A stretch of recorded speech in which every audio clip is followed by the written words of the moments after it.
It's Monday, February 5th, 2024, and I'm Dave Sobel. 3 things to know today. Google, Amazon, and Microsoft layoffs contradict a booming U.S. job market. Copilot AI for sales and services, Microsoft's new tool for Salesforce and Dynamics 365 users, and IBM uncovers audio jacking threat in voice call security. This is the business of tech. Today's episode is supported by CoreView. Your customers need your Microsoft 365 expertise, and CoreView has the only M365 management platform designed for MSPs. Manage hundreds of tenants, automate manual tasks, and monitor compliance, all while intelligently comparing to the baseline.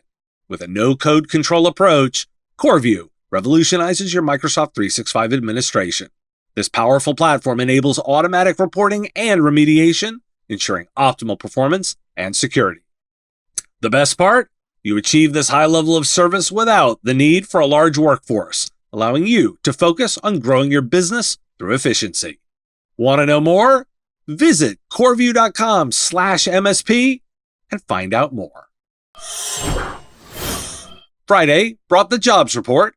The U.S. labor market shows strong growth, with a blockbuster gain of 353,000 jobs in January and revisions showing 333,000 jobs added in December.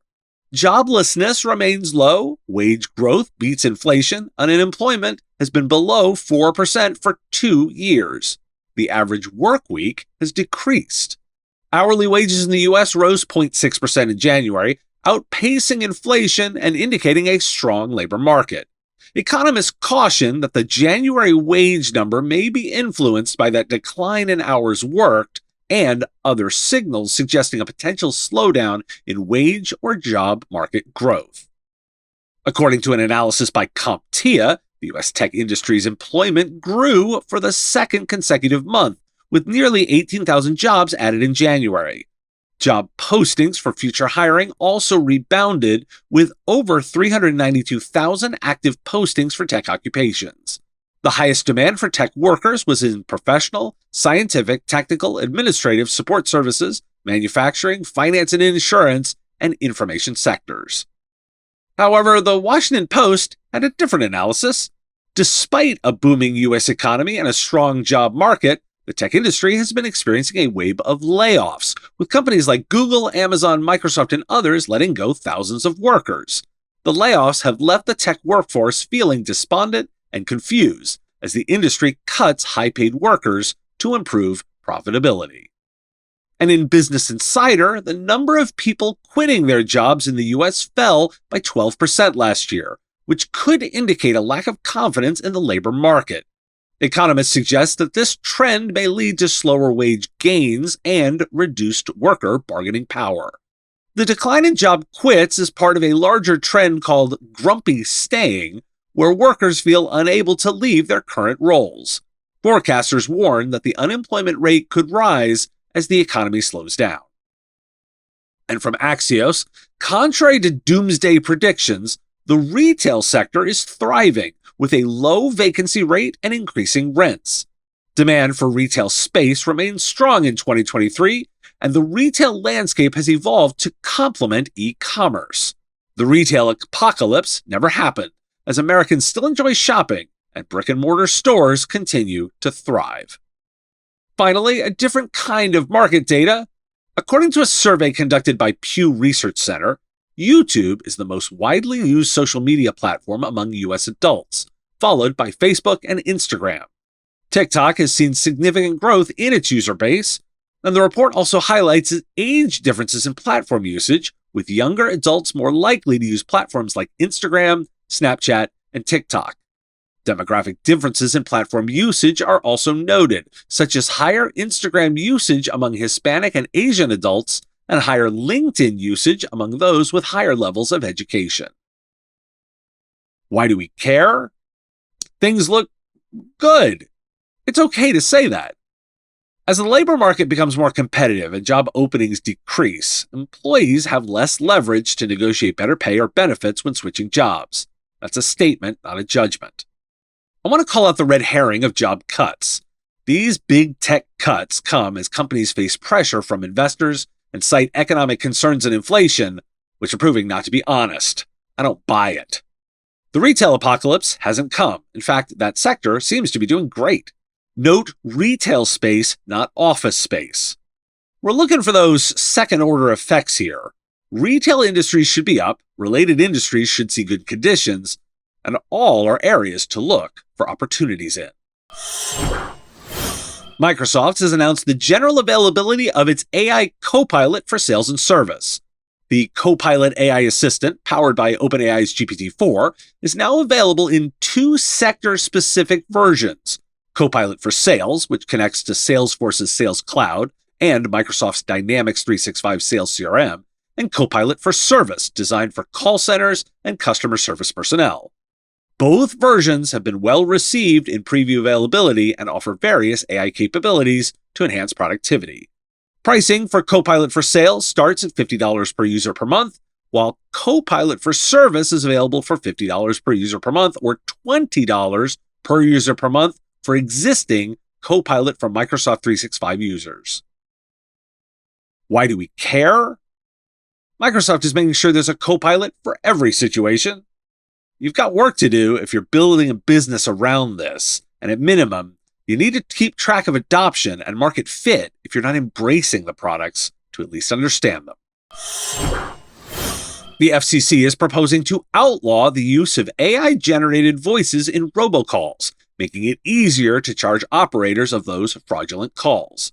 The use of voice cloning technology, such as using President Biden's voice, would be deemed fundamentally illegal.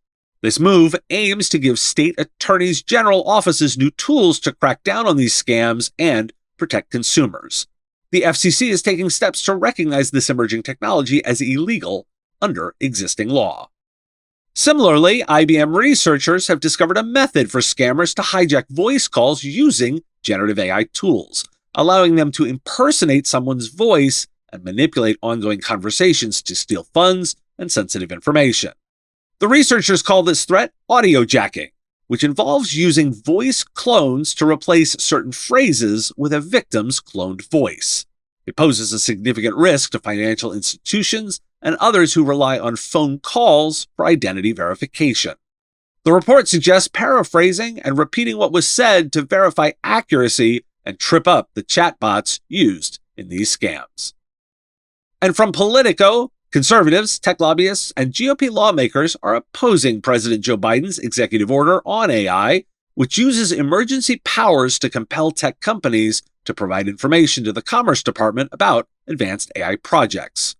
Critics argue that using the Defense Production Act to regulate AI is an executive overreach and not what the law intended. I was also taken with this dual use of copyright law. Meta, formerly known as Facebook, used copyright law to protect its Llama AI model while arguing against the same protections for others. The company believes that online content used for free to build AI models falls under fair use, except for its content. Meta's attempt to have a leaked version of Llama removed from GitHub failed, as the model's specifications were deemed not copyrightable. Other big tech companies, including Microsoft and Apple, argue for copyright protection for their AI models' outputs, while claiming that the copyrighted inputs used to train the models cannot be protected. Why do we care? The pushback highlights the broader political disagreements over the regulation of private enterprise, potential impact of safety around AI, and the technology's growth. I think the executive order is smart and would challenge lawmakers to propose some bills of their own if they disagree, because companies certainly use the laws on the books however they see fit. Robocalls are a scourge, and AI will make the entire thing worse. I'm encouraged to see some action. Thanks for listening. It's National Chocolate Fondue Day. It's also World Nutella Day, so that's a lot of chocolate. Got a comment, a question, a thought on a story? Put it in the comments if you're on YouTube, or reach out on LinkedIn if you're listening to the podcast. I'll talk to you again tomorrow. The Business of Tech is written and produced by me, Dave Sobel, under ethics guidelines posted at businessof.tech. If you like the content, please make sure to hit that like button and follow or subscribe. It's free and easy and the best way to support the show and help us grow. You can also check out our Patreon, where you can join the Business of Tech community at patreon.com/MSP Radio, or buy our Why Do We Care merch at businessof.tech. Finally, if you're interested in advertising on the show, visit mspradio.com/engage. Once again, thanks for listening to me, and I will talk to you again on our next episode of The Business of Tech. Part of the MSP Radio Network.